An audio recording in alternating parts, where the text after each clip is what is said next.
My guest on the Europe Conversation this week is Antonio Campinos, President of the European Patent Organisation. He says while Europe has lost competitiveness over the past 2 decades, there are opportunities in the United States given current political tensions where potentially talent could come back to Europe. Antonio Campinos, President of the European Patent Office, thank you very much for joining us on the Europe Conversation. It's a pleasure and honor to be here. Thank you for the invitation. Well, tell us a little bit about what the EPO does. The European Patent Organization has a European DNA, but is an international organization. And when you look to the world, it's the sole international organization who provides substantive examination of a patent. When you think that you have created a new technology, when you think that you have a new invention, you will seek for protection. And what the European Patent Office does is that it will check whether that technology that you forward to us and that you want to be protected as a patent is new compared to whatever has been invented or created by humanity. So patent literature, but also non-patent literature like scientific papers. If it has an inventive step, what is an inventive step? Is that invention is not obvious for an expert in the field. And then you can apply that technology to industry. We have 39 member states.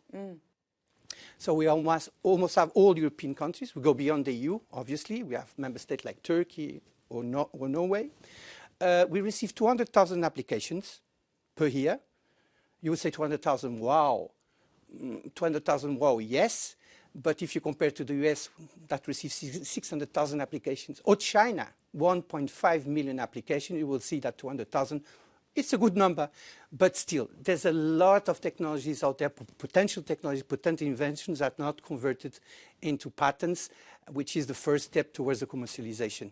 Yeah, so, I mean, why is it that Europe has been losing competitiveness and is not competing with the likes of the United States and China? I mean, it's a really big problem for Europe right now. Well, I think that in Europe, we had too much a legal approach to the matter.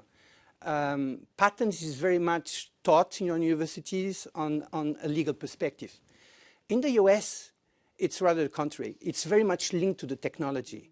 So the approach is totally different. That's the first thing. The second thing is that, of course, we struggle into bringing ideas into the market. And the patent is really at the middle road. We have like 700,000 scientific publications per year in Europe. To give you another comparison, the Americans would have 500,000. The Chinese, 900,000. But when you see then the patent application, you will see that we struggle to convert all this knowledge into successful commercial viable products. And why is that? I mean, so we have these sort of ideas, but we're not able to translate it into the market. Well, we have a different risk appetite than the US, for instance. The US do not fear to fail. Failing for the US is the first attempt to success. Yeah. Here in Europe, we have this approach of when you fail, you are like almost marginal. So, and we applied that way of seeing the world to everything we do. So, for instance, if you want to invest in a new technology, you want to be reassured that it will be a success. But you never know. You don't know. Exactly. And most probably you're going to fail. Now what we need to do is, of course, like we discussed again on the Draggy report, I'd say that we're missing 800 billions to be a par with the Americans. But when you look at the structure of this investment, it's much more what we call seed capital, so early stage capital, when you are creating your startup. What we struggle is to scale up, to gain dimension. And then we need more funding.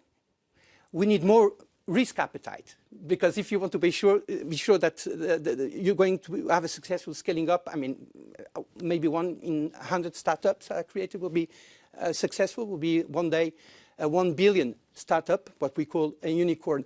So we need to invest more in the scaling up, and 2 more things. First, retaining our startups.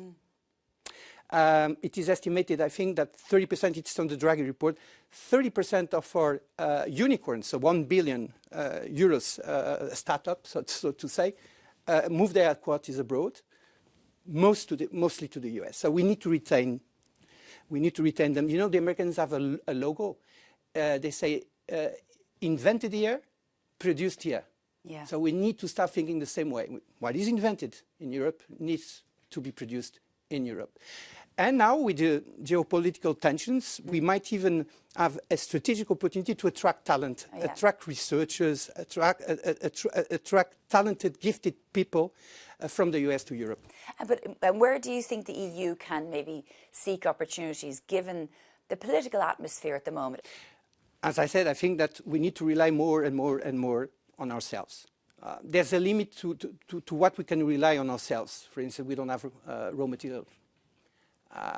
We have little raw materials, so we need to diversify to whom we buy the raw materials that we need to build the ships that are so important for the electric cars. So we need to look into ourselves, look into the single market, the internal market, and remove any administrative barrier that still exists when you want to import and export within the external market. And believe me, there's a lot of barrier. First barrier is the lack of trust. So if, for instance, you want to develop a new technology and you need to apply for funding, for public funding to the IC, ESMEA, who are doing a terrific job, by the way. I mean, the number of formulas that you need to fill, the number of declarations you need to provide, it's like 20% of the time that you should be dedicated to investigation to filling form. We have to stop that. We need to cut the red tape. We need to simplify our legislation. So the criticisms of the EU is constantly about red tape. I mean, regulations are important, but is it essentially that we're not matching the regulation with the innovation? I mean, in a way, I think that it went too far. Okay. It tilts the balance in one side. For instance, if you take our competition law or competition rules, they are there to protect free competition, good thing. They are there to protect consumers, good thing. But tell me, how many tech giants we have in Europe? In the IT area, for instance? How many big providers of cloud services we have in Europe?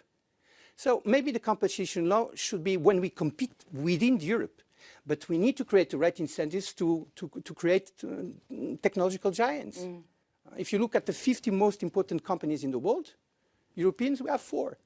And this is also because of the competition law. So we need to see where to apply this competition law. As I say, within the single market, it's fine. But if you want to compete with the US and China, you need to have the right incentives and the right approach, concentration approach, in order to gain the same dimension that the Chinese and the Americans. You know, one of the things I wanted to ask you about, because we mentioned in the Mario Draghi report, he's calling for 800 billion euros a year investment. That is a moment. Do you believe that the EU is finally grabbing this opportunity? Because at the same time, he and President Macron have said that the European way of life is mortal and could die if we don't. Absolutely. I totally agree with the statement. I mean, we have the most expensive social model.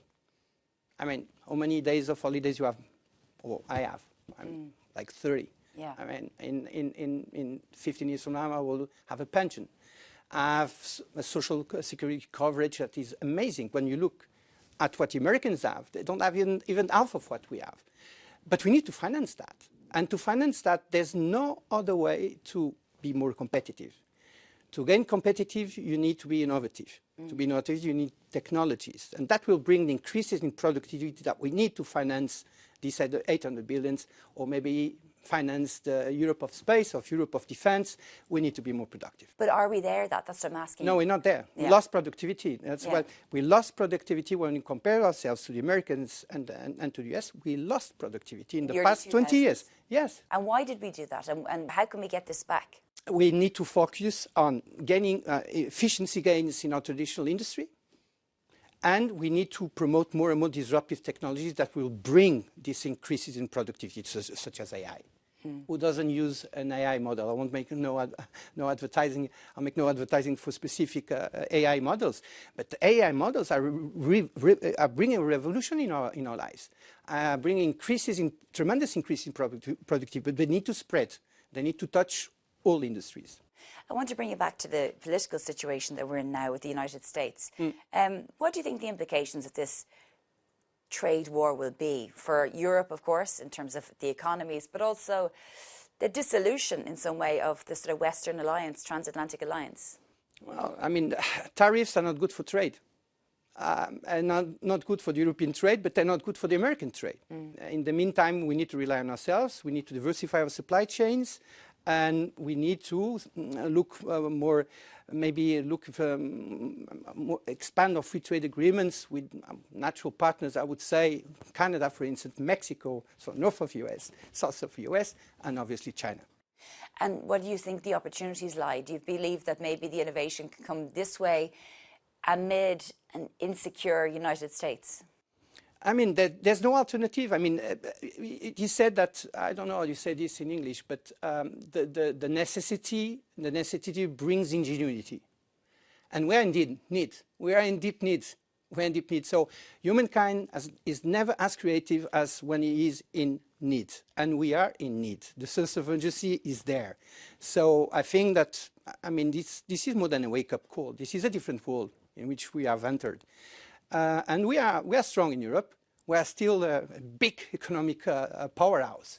And the only thing is that we need to diversify. We can't rely now exclusively in the US to protect us or to trade with us. We need to diversify our partnerships. Okay, just final question then. Are you optimistic about the next 5 years amid everything that we've talked about today? Global political instability, concerns around EU competitiveness and innovation. Are you optimistic? I think, to be honest, it's not a matter of being optimistic or not optimistic. The matter is that we will be somewhere in 5 years from now. And if we have noticed that something very wrong happened and will not happen. Europe has a strong history. Europe will be there in 5 years from now. We have a longer history than the Americans, I think. Okay. By my own calculations. Antonio Campinos, President so much. of the European Patent Organization. Thank you very much for joining us. Thank you. It was a pleasure. Thank you.